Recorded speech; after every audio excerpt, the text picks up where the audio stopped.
अस्सलाम वालेकुम रहमतुल्लाहि वबरकातुहू। उर्दू जमात दहम नज़म नंबर 3 दरा खैबर शायर हफीज लंदी शेर नंबर 7 है। लिए बैठी हैं ये वीरानियां महशर के हंगामे हैं इन सुनसानियों में दफन दुनिया भर के हंगामे।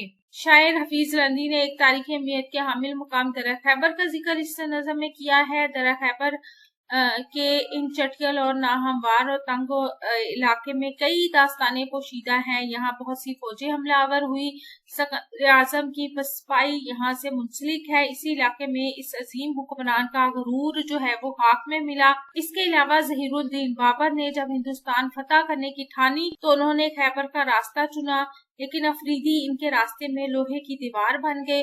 बाबर समझ गए कि ताकत के भरोसे से ये इलाका जो है या ये दरा फतह नहीं कर सकते।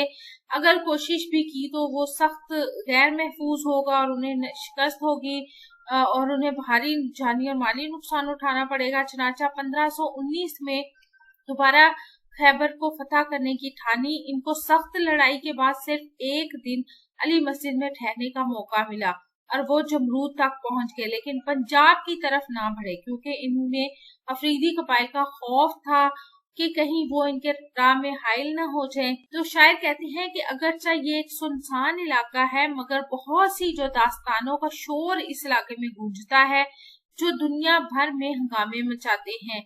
इन्हीं तारीखी वाकयात की वजह से ये इलाका बहुत मशहूर और मारूफ है।